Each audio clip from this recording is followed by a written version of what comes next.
Hello there, my name is Richard. The first time you see my channel, I used to review cartoon series, anime series, or something completely random, and today we're going to talk about new anime series from Netflix called Dogs in Space, or aka Star Trek with Dogs. And that's basically how you describe the whole series because that's what it really is, but at the same time, it's inspired by it, but does its own thing. You follow a ragtag of team members who led by a leader called Captain Trash. And he is basically the worst captain in the whole group. He tries to do his mission, and what his mission is, especially find a planet specific for humans so they can live. One reason why they have to do this mission is because human beings sort of screwed up, pollute the earth, and now the earth's dying. The only way to fix it, or at least trust someone to find a new planet, is dogs. And that's basically the whole story of Dogs in Space. And it's just a bunch of dogs trying to find a perfect planet by human beings.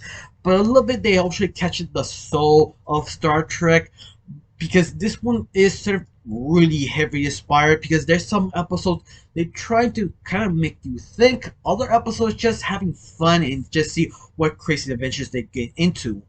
But at the very end, they do actually does make you think. One of the big examples is the fact they finally found the perfect planet for humans. The only problem is when they actually find it in the planet, they have a really weird smell, and this smell is connected to this blob who is the very intelligent but at the same time very lonely and maybe about to be crazy because he has no one to talk to. Of course, he make deal with the dogs that he can bring their humans to his planet in the condition that he kind of helps them to get out of the planet. But you think, oh, that's simple, just one little creature, one little ship, right? No, it's more complicated because at the very end, this blob who actually flees the planet because of his own goo. And that's sort of interesting because how you can save the planet removing the glue and just have everybody happy, but you can't. So they have to sort of sacrifice one thing to do the other. So they sort of did, they sort of figure out how to help this glue creature to be free, escape this planet, and sometimes trying to figure out a different planet to survive. But at the same time, he can sell his goo because he could actually have nutritions. Was when he has a lot of weird ideas, but it kind of makes you think: what if maybe I don't know, gives part of himself to that planet or give something to manufacture it. They actually have that sort of fun ideas around it, like he could sell the some of his chemicals, but once more the chemicals doesn't last that long.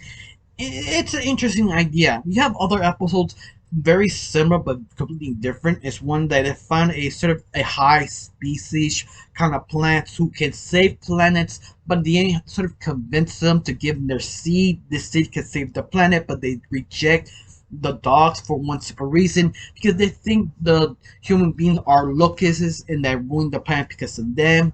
So they reject the idea and then decide to make it a heist, and this heist becomes so convoluted, so weird, so interesting because they have so many things to do.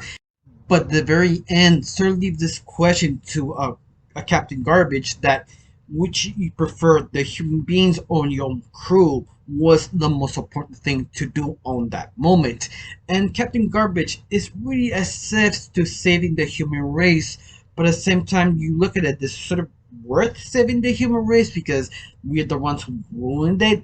And that sort of point out a lot in this series to understand what they're doing is completely worth it. That dog deserves to be that loyal to the human race, even that we are not the best people around.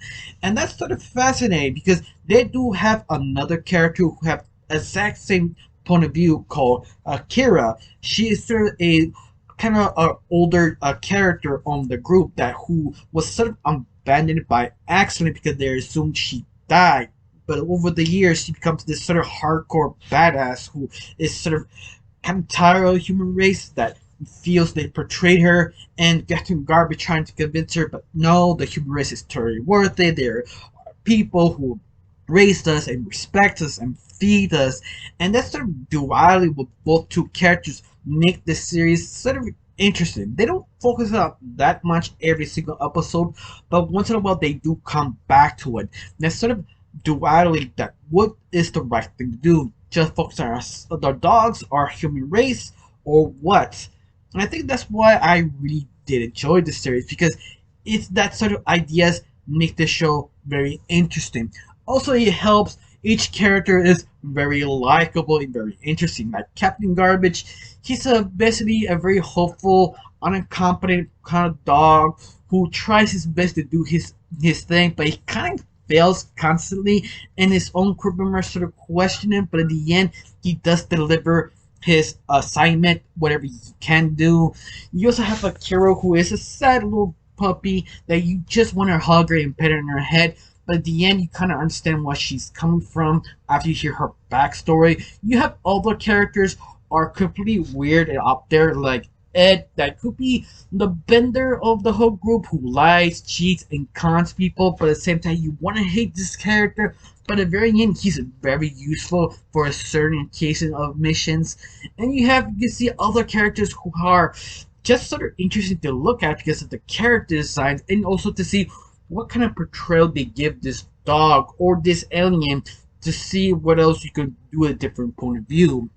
But all of that, I have to say, I have a great time because I do enjoy Star Trek, and it's one of the few series that do deliver all that sort of idea. And I just loved it so much. And also, all the crazy comedy they're trying to give out of this. Now, I have one question: that you've seen the series? Do you hate it? Do you love it? Tell me down below. Let me know. And I really got nothing else to say. Just thank you for watching. Don't forget to subscribe and have a wonderful day. Bye.